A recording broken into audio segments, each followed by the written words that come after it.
Welcome to Michigan Reimagined, a Spotlight podcast.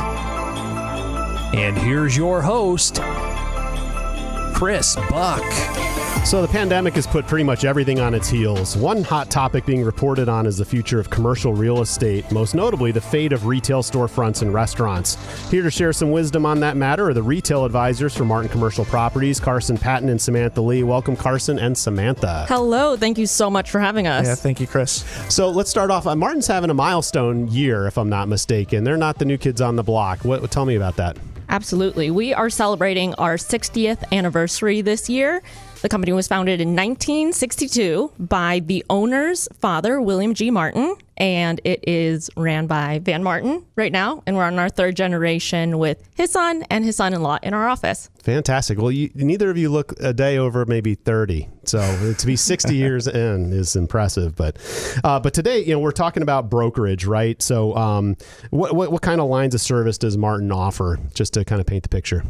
Yeah, so Martin is a vertically integrated service. We offer brokerage services, property management, development, capital services, and investment sales. Investments. That's Like right. So many. The five lines. Yeah. And you guys, as I mentioned in the intro, are the retail advisors, right? So what would you qualify as a retail client, right? Because you specialize, unlike maybe some other firms that dabble in office or industrial or retail or whatever. You guys are specifically the retail team. What does that mean? So when you think of retail strip centers, restaurants, entertainment centers, just shops where people visit and frequent. That's our main focus. Yeah, absolutely. Freestanding restaurants. And the nice thing is that in our office, we specialize in teams. And so Carson and I solely work on retail, but we do have a team that specializes in office and one in industrial as well. Got it. And why is that important? I mean, are they really that different? Yes, they're very different. I think the pandemic was a big telling factor of that.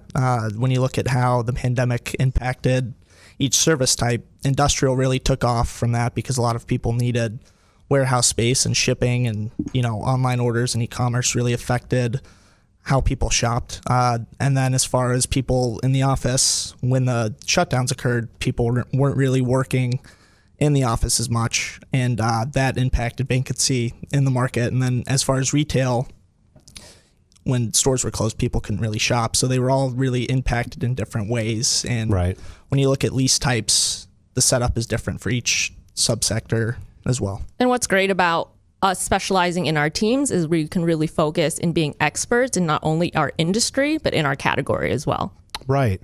Because as I sit here and think about that, it's if I'm showing an office user a bunch of office spaces, the questions that they're going to have from how that space can be built out or used is going to be really different than, say, a restaurant, right? I mean, a restaurant's going to want to know about kitchens and ducting and bathrooms and table configurations, outdoor seating. Absolutely. And every retailer is different, right? So in office, when users are going to look at space, sometimes you can kind of reuse previous offices and make that setup work.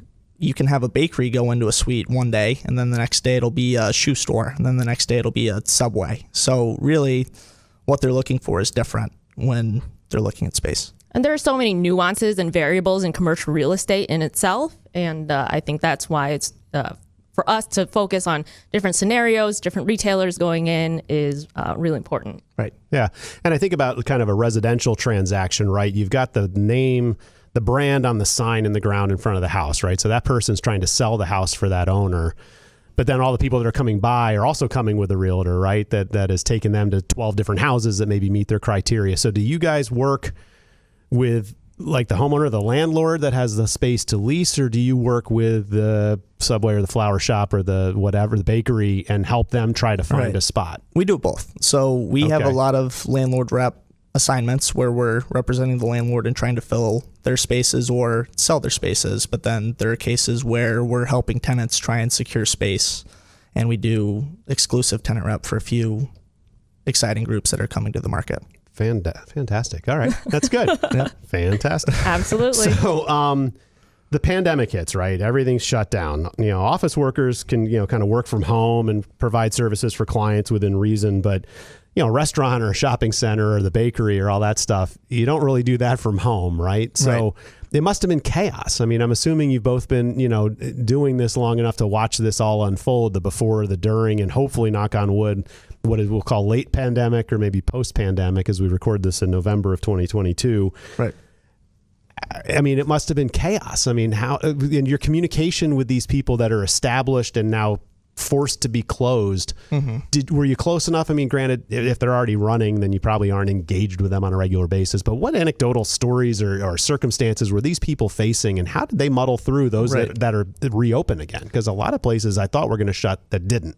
Right. Well, it was scary times, and there was a point where really no one knew what was going to happen with the pandemic. But I think with e-commerce and just different variables on how people can get out to customers was already changing and adapting in the market, and the pandemic really sped that up. So the users that were really able to adapt to those conditions, and say you were a restaurant that you weren't able to have online orders for takeout during the pandemic, you weren't probably going to be able to make it as much as someone who could. Right. The technology became really important in improvements. Right. And the flexibility of the landlords as well in what they were willing to do during that time period. But we've seen a good recovery in retail. So let's talk about that for a sec. So you've got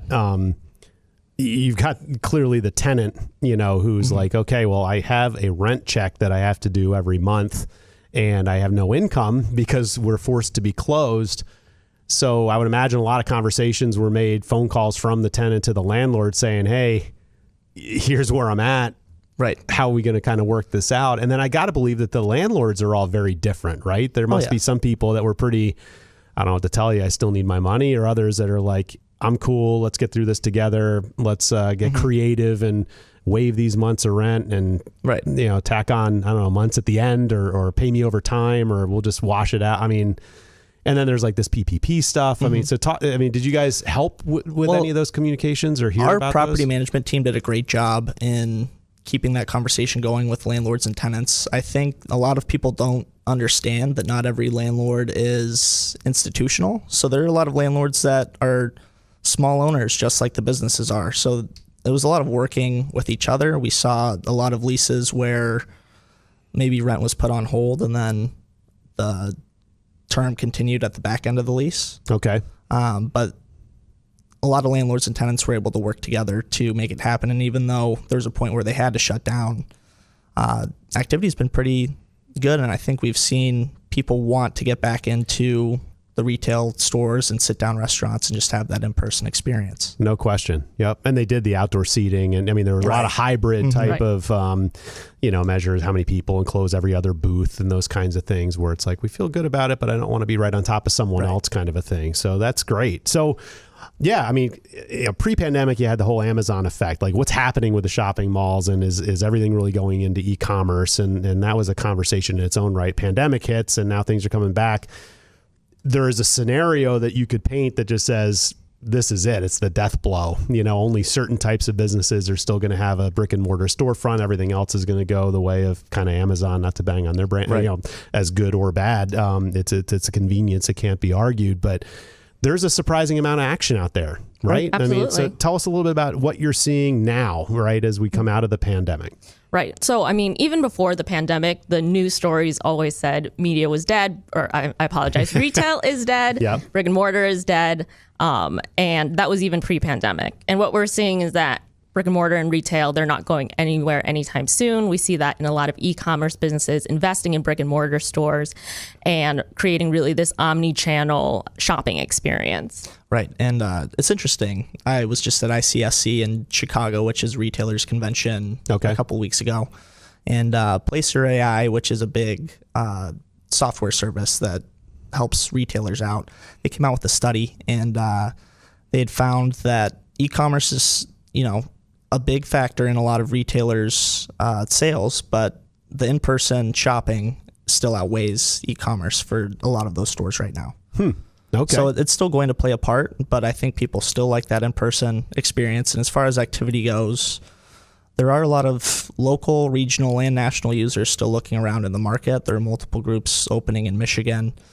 You have some of the big boxes looking to downsize a little bit, and then other users that are looking for drive-through space. Drive-through space has become very prevalent with restaurant users, or some sit-down restaurants are looking to open up more takeout, quick service concepts. So, and we're still seeing a lot of national brands come to Michigan, especially from larger markets. So Raising Cane's opening in East Lansing, Crumble Cookies, which Carson actually put is going on the west side and looking for additional locations.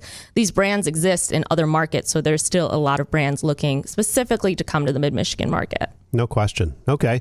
So you mentioned building adjustments, right? I mean, people are kind of like office, right? Mm-hmm. So it's like I had 10,000 square feet because I had 200 employees and everyone's working from home. And so maybe I need a smaller footprint to accommodate the number of people that are on a day-to-day basis. It sounds like that's kind of also happening with retail. Somewhat. It really depends. And then, you look at malls and the big boxes in those malls, and they're having to get creative with the type of tenants that are going into the malls. Right.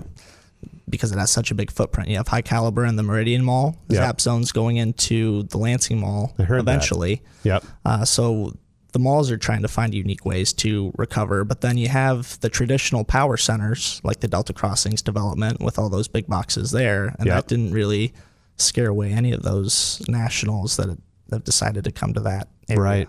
Yeah, that whole world is evolving quite a bit, right? From the enclosed traditional 1 million square foot, for big boxes and a bunch of inline stuff. And because Eastwood Town Center, north of town, kind of gave us that whole outdoors shopping. You leave one building, go outside and into another, but then you have the Michigan weather. Mm-hmm. So it's fascinating to see kind of where this is all going.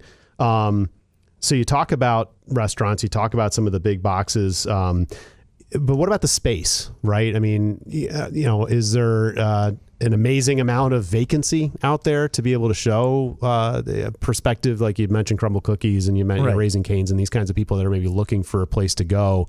Do they have options galore, and are landlords desperate or to fill a space and get rent, or is it still pretty tight? How's that work? It really depends on the submarket that you're in and the size of space that you're looking for, which I know is a pretty generalized answer to that question. But I think a better indicator of how vacancy looks in the market is where we were pre-pandemic, where we were kind of during the pandemic, and then where we were or where we are now. And if you look at the percentage of vacancy just overall in the greater Lansing market, I think we were around 16-17% before the pandemic. Okay. That's skyrocketed up to 18 kind of during the pandemic, and then now we're back down to the mid 17s, and I think working our way further down, which is exciting to see. But as far as smaller spaces, there are some cases where there's not a lot of space available, and then the inventory is so tight that you only have a couple of options to choose from. But if you're looking for 4,000, 5,000 square foot suite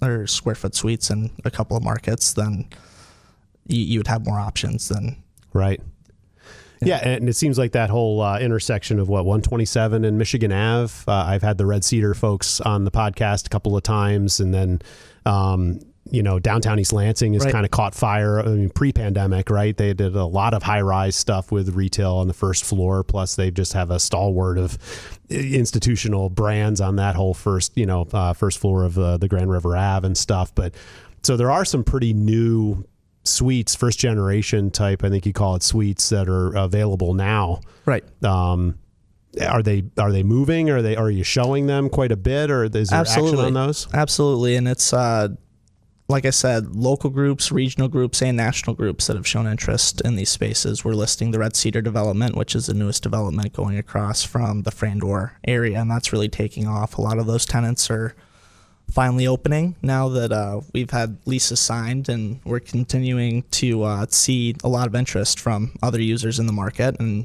I think that'll only grow with the more development that happens on that corridor. Right. Especially, we see a lot of mixed-use developments. We see the retrofitting of the Sears box potentially there on the corridor, connecting East Lansing with downtown Lansing and connecting that with Frandor, and becoming more a population-dense urban area. Right, because it's kind of smack, and I've said this before with the Red Cedar team. it's right where the city of Lansing, city of East Lansing, and the city of Michigan State University all kind of come together, right? So that's fantastic. And there's walking trails and all that kind of stuff. So hopefully that'll entice these retailers to come in, especially now that the hotels are starting to get closer to coming online and the other apartment buildings and all that stuff. Because if I were them, I'd be like, let's let the people move in. So I have 1,000 people that can walk to my store, in addition to the people that can drive and get off the freeway and stuff like that. So hopefully the energy will pick up even more so. And what's exciting about that development too is it's more than just student housing, right? So you have senior living and then non-student living. And I think that'll bring more retailers and more traffic from just the student population and more so the community. I mean, you'll still get that student traffic, but... And 2 hotels. Right. So, I mean, I've traveled quite a bit, and I'll tell you, when you have a hotel, and if you can walk out and like kind of go over and buy a bottle of wine, kind of retail instead of at a restaurant and take it up to your room or a box of crackers or go out for a meal in a restaurant setting and just walk from a hotel, especially if you're not from town, I would imagine that those 2 hotels are going to also put a lot of people on the street to go use those retailers. So that's great. You rattled off some statistics earlier on. I know that Martin has historically done these the studies, right? You talk about all the different disciplines that you do, and then there's a semi-frequent reporting out that you do. Samantha, tell me a little bit about those. How do they work? What would someone read them? How can they find them? Yeah, absolutely. So we publish these, we call our market insights twice a year, so biannually. We think it's a huge differentiator for us in our market, for our company in our market. Our whole mission is to be the most educated professionals that we can be and share that information with our clients and with the population in general, which is why Carson and I love coming on your podcast today. But you can access that on our website, or you can email us, and our contact information is also on our website under professionals. So right on. And what is your website? It is martincommercial.com. Got it. Well, that's easy to remember. Yes. There you go. So martincommercial.com, I can go and find like that research. And can you download those forms and kind of read them over? And are they archived? Like, could I look at what it was like before the pandemic? Yes, they are archived. You can look at them. And then if you have any questions on any of the submarkets, we always encourage people to reach out to us because we're really passionate about what we do and we really want to share that. So we love discussing that and dissecting that with the public. I can feel that. You guys seem like a crack squad. I suspect you return your phone calls. Yeah, we certainly do. That's great. There's Eric Rosecrans walking by the window. Oh, I wonder where he's going. Eric he's also Rosecrans. a Martin guy. Yes. Yeah, fantastic. All right. So, this has been a great conversation. So martincommercial.com. Are you on any of the social platforms, or how can people learn more about the company? Yes, we're also on LinkedIn, martincommercial.com. And from there, you can find Carson and I's personal LinkedIn as well. You can call the office, 517-351-2200, and we'd love to connect with you guys. Fantastic. We've been talking to the retail advisors from Martin Commercial Properties, Carson Patten and Samantha Lee. Thank you so much for joining me today. Thanks for having us. Thank you so much.